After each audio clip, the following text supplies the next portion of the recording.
이번엔 장경태 의원님 질의하시겠습니다. 네, 서울 동대문을 출신 장경태입니다. 부동산 정책은 아무래도 기재부와의 업무 협조 또 관계부처 합동 회의가 매우 중요한 부분인 것 같습니다. 부동산 정책 수단이 5가지라고 봤을 때 사실 과세, 대출, 금리 이 부분은 기재부 권한인 것 같고요. 인허가는 지방 정부에 귀속되어 있고 또 공급 또한 사실 LH의 비이자 부채라든지 평당 단가 이런 부분 대부분 다 공공기관 경영 평가를 포함해서 다 기재부 권한 아니겠습니까? 그래서 이번에 LH 사태로 인한 국민들의 분노가 많았었는데요. 이 심증만 있었지 물증이 없었던 이 부분에 대해서 아마 기재부 출신 관료들을 전면 배치해서 전면 대수술에 들어간다라는 또 기대도 있는 것은 사실입니다.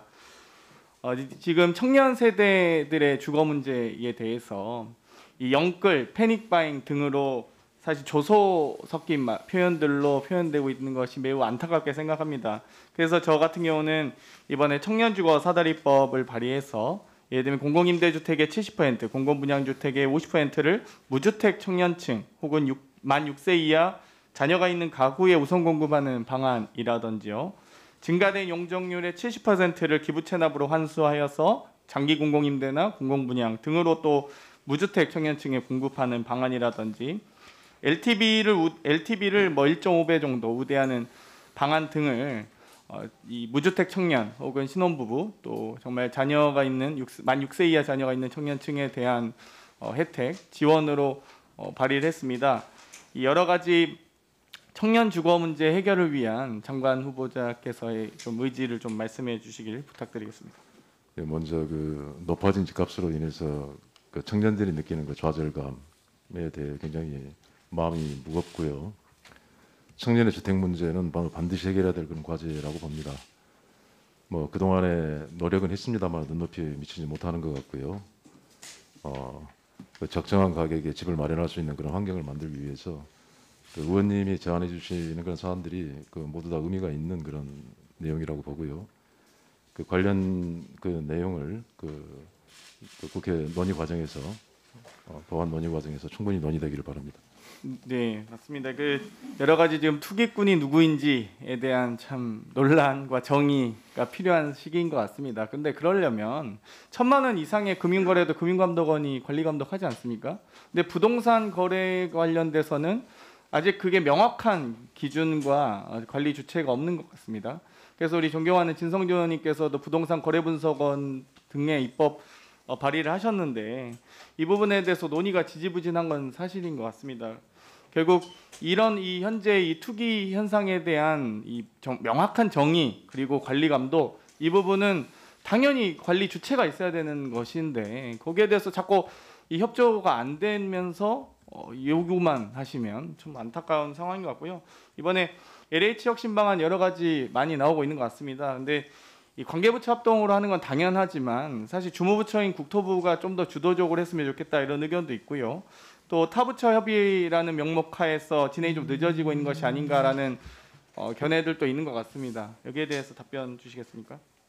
혹은 LH 혁신 방안에 대한 장관 후보자께서의 구상 같은 게 있으십니까? 예, 일단 그 문제를 일으켰던 부분에 대해서는 철저하게 반성을 하고 재발하지 않도록 하는 게 일단 중요하고요.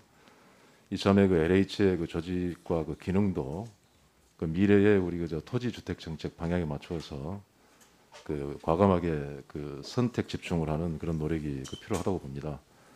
지금 관련 부처 합동으로 지금 TF를 만들어서 대안을 지금 준비 중에 있고요. 물론 이제 이 부동산 대책과 이 대책이 가진 성격이 복합적이고 광범위하다가 보니까 전 부처가 합동으로 이렇게 하고 있고요. 그 부총리가 하는 부동산 관련 장관 회의를 통해서 논의하는 구조로 되어 있습니다만은 그 가운데 LH를 포함해서 부동산 관련 대책에 대해서는 국토부가 충분히 의견을 내고 적극적으로 참여하고 있다는 말씀을 올립니다. 네, 장관이 되시면 보다 더 적극적으로 적극 행정해 주시길 부탁드리겠고요. 지금 여러 가지 동료 의원님께서 제기하고 계신 위장전입이나 관테크라고 표현되는 이런 부분들이 있습니다. 그런데 2001년 5월과 2005년 1월 두 차례 하셨어요. 근데 2001년 같은 경우는 한 두세 달 정도 이 전입신고 이후에 출국하신 건 맞으시죠? 예. 그렇습니다. 그리고 2005년 1월 같은 경우는 뭐 사당동 아파트가 장기 매각되지 않아서 이 전입 처제집으로 전입했다고 하는데 어찌되었건 이 여러 가지 사안이 분명히 동료님들께서 질책하실 만한 사안이라고 봅니다.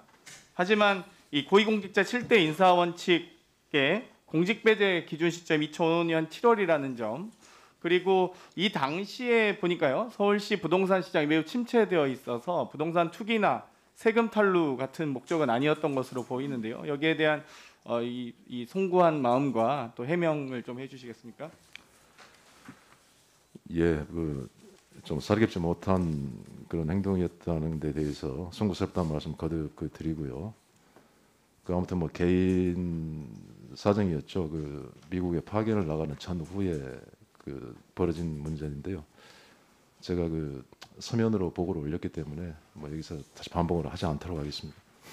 네, 그러니까 지금 여러 가지 지금 의혹들에 대해서 저는 과거에 국회와 혹은 행정부가 좀 역할을 좀 제대로 했으면 어땠을까 이런 생각이 듭니다. 예를 들면 실거주 의무 부여가 주택법 개정으로 인한 시행이 올해 7월 6일에서야 이제 시행 예정이죠. 또 전매 제한 강화도 5년에서 8월로 됐는데요. 2021년 2월 19일. 또 확인서 발급 대장 작성 의무가 2000년 10월 13일. 무주택자 우선 공급이나 1주택자 처분 조건을 부여한 것이 2020년 12월 1일입니다. 그러니까 21대 국회 들어와서야 이제 이 주택법 개정되면서 대부분 시행령이나 이런 이 소위 이 관테크 방지 등이 실시가 되는 것 같은데 과거에 그러면은 국회와 행정부는 무엇을 했길래 이건 직무유기한 것인지 아니면 그냥 개인의 책임인 건지 이건 전체 국회가 좀 책임감을 갖고 고민했으면 좋겠는데요. 이 관테크에 대해서도 하여튼 결과적으로 죄송하다는 말씀 먼저 드리고요. 세종시 특별부장 관련해 가지고는 상황이 지금과는 좀 달랐던 거였고요. 처음에는 이전을 장려하고 촉진하기 위해서 장려 정책을 펴던 그런 시점이었고요. 그래서 그 당시에 이제 특별 공급을 했고 제한 조건도 그때는 뭐 실거주라든가 뭐 그런 제한은 없었습니다. 단지 이제 전매 1년을 제외하고는 제한이 없던 그런 상황이었고요. 지금과는 좀 다른 상황이었다는 말씀만 드리겠습니다. 예. 네, 수고하셨습니다. 다음은 박상혁 의원님 질의하시겠습니다. 예, 본 의원이 사전 질의와 그리고 좀 전에 장관님 모두 발언을 통해서 장관님이 중점 추진 과제에 대해서 확인을 해봤습니다. 그랬더니 바로 같은 맥락인데요. 주거 안정, 광역철도 등 교통망 적기 확충 모든 가치 우선하는 안전 생명을 지키겠다 이렇게 말씀을 하셨어요. 저는 이렇게 주택과 교통이 어우러진 국토교통부에서 이러한 가치를 의 역량과 비전을 우리가 검증할 수 있는 좋은 케이스가 바로 2기 신도시의 건설과 광역교통망 구축이 잘못 불균형 이루어진 이런 사례라고 생각하고 오늘 그 답변을 통해서 그런 검증을 하도록 하겠습니다. 얼마 전에 우리 사법부의 주민들은 자발적으로 이 코로나 시대를 맞아서 분노의 행동을 표출했습니다. 교통지옥의 탈출구로 GTX D 노선을 기대했지만 이번 4차 철도망 계획 공청회에 아주 매우 축소된 노선만이 반영되었기 때문에 보시는 바와 같이 이렇게 자발적으로 드라이브스루, 뭐 촛불 등 이런 분노를 표출했는데요. 좀 전에 후보자도 세종시의 정주 여건을 말씀하셨지만 2기 신도시는 서울 등 주변 지역의 교통계획 구축 및 쾌적한 주거환경, 자족 기능을 갖추게 될 것이다 라는 말을 믿고 시민들이 원해서 간 것이 아니에요. 우리 신도시를 만들어서 이쪽으로 이주하면 이런 조건을 갖추게 될 것이다라고 해서 신도시의 주민들이 이주를 하게 되었습니다. 얼마나 이주했는지 보시겠습니까? 지금 김포의 인구가 20만에서 48만이 됐습니다. 검단 신도시를 포함한 인천 서구의 인구가 55만입니다. 원래 검단과 김포는 태생적으로 한 도시였고 93년도에 분리가 되었습니다. 즉 인구 100만의 도시로 성장할 이렇게 만들어 놓은 것입니다. 그런데 정말 조금 전에도 얘기했던 중앙역 교통망은 제대로 구축되었느냐 보시면 서울 주변에 있는 많은 도시와 인구와 교통망의 이야기입니다. 김포가 48만 명인데 단 한 개의 서울 직결 노선이 없습니다. 양주, 하남, 파주 등 김포와 같이 2기 신도시를 진행됐던 곳은 이렇게 많은 직결 노선이 있습니다. 그리고 이렇게 이번에도 많이 반영되었습니다. 단 하나가 없습니다. 48만. 인구수가 훨씬 더 많음에도 불구하고.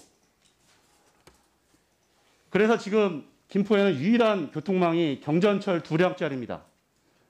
출퇴근 시간 혼잡률이 285%입니다. 좀 전에 이 포스터에도 보시겠지만 우리 아이들에게도 겪게 하실 겁니까라는 포스터를 시민들이 만드신 거예요. 그리고 계속된 사고로 생명의 안전이 위협받고 있습니다. 그런데 얼마 전에 다시 대광위에서 공청회에서 앞으로 4년 뒤에 교통 혼잡률을 예상했습니다. 4년 뒤에 2025년에 혼잡률이 248%가 된다고 합니다. 김포의 인구는 2025년이면 68만을 예상하고 있습니다. 그런데 전혀 교통 대책이 없는데도 248% 낮아진다고 하는 말도 안 되는 이런 결과 발표를 냈습니다. 그리고 또한 보시는 바와 같이 25년도 이 예측 보면 200% 넘는 곳이 단 한 군데도 없습니다. GTX A 노선은 63%예요. 이게 말이 되는 상황입니까?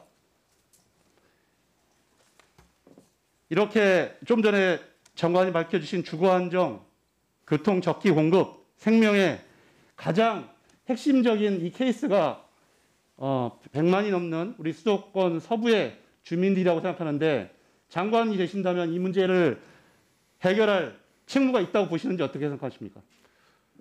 예, 의원님 말씀을 소중한 말씀을 귀담아 지금 듣고 있습니다. 만약에 기회가 주어진다면은 서부권의 교통 문제를 해결하시기 위해서는 방안을 좀 적극적으로 고민해 보겠습니다. 그래서 이번에 많은 시민들이 수도권의 동서축을 연결하는 이와 같은 GTX-D의 타당성과 필요성이 있다고 본 거고 전문가들도 동의했던 겁니다. 즉 ABC는 남북축을 주로 연결한다면 이렇게 수도권 동서축을 연결함으로써 교통 문제를 해결할 수 있는 많은 기대를 가졌습니다. 그런데 이번 공청회를 보니까 타당성이 별로 없다, 기존 노선에 영향을 준다, 중복이 된다 이러면서 이것이 문제가 있다고 지적하고 있습니다. 지하철 2호선이나 9호선하고 많이 중복이 된다라는 논리인데 그렇게 따진다면 지하철 GTX-A는 대곡역까지만 가야 되고 GTX-B는 망우역까지만 가야죠. GTX-C는 의정부에만 가야죠. 서울에 들어올 필요가 없는 거죠. 똑같은 논리라면. 그리고 이게 ABC가 강남의 집값을 문제 일으킨다면 ABC도 하지 말았어야죠. 그리고 이미 보시는 바와 같이 파주나 남양주나 여기는 여러 개의 중복 노선이 있습니다. 전혀 이 형평에도 맞지 않고 시민들로 하여금 분노를 일으키게 할 수 없는 그런 공청회 결과입니다. 또한 시민들은 GTX B 노선 같은 경우는 2014년도에 예타 당시에 0.33이었습니다. 왕숙 신도시를 포함하면서 간신히 1.0이 넘었습니다. 혹시 이 GTX 저희들이 제안했던 노선이 GTX B 노선의 경제성을 맞추기 위한 것이 아니냐라고 많은 시민들이 의심할 수밖에 없는 겁니다. 저는 이번 결과는 정책에 대한 신뢰도를 추락시켰고 시민들을 기만했다는 점에서 매우 문제가 있다고 생각합니다. 이제 공청회가 끝났으니까 시도지사와의 협의를 거쳐서 6월 확정고시를 하게 됩니다. 저는 제안드리건대 시도지사와의 협의가 실질적 협의가 되어야 된다고 생각합니다. 그래서 이재명 경기도지사와 실질적 협의를 마치고 확정해 주실 것을 부탁드리고 그런 의향이 있으십니까? 예, 뭐 충분히 말씀도 듣고 협의를 실질적 해보겠습니다. 협의를 꼭 해주시고요. 또한 장관에 취임하신다면 지금 1차관은 동의를 했다가 번복을 했는데 저와 함께 반드시 이 현장에 가서 이 고통받는 국민들의 목소리를 같이 함께 했으면 좋겠습니다. 예, 생각은 어떠십니까? 예, 의원님 말씀 충분히 옳으시고요. 하여튼 서부 지역의 어려움은 제가 충분히 알겠습니다. 고민을 해보겠고요. 근데 이제 다만 이 전체적인 어떤 계약 요건 하에서 검토를 하기 때문에 이런 그 결과가 그 공청회에서 보고되기도 했다는 그 한계점에 대해서만 양해를 해주시면 이해를 해주시면 좋겠습니다. 수치만으로 보지 말고 이게 85%가 뭔지 수치가 문제가 아니라 현장에 가서 보면 그 느낌을 정확히 알 수 있습니다. 네. 반드시 같이 갑시다. 네, 수고하셨습니다.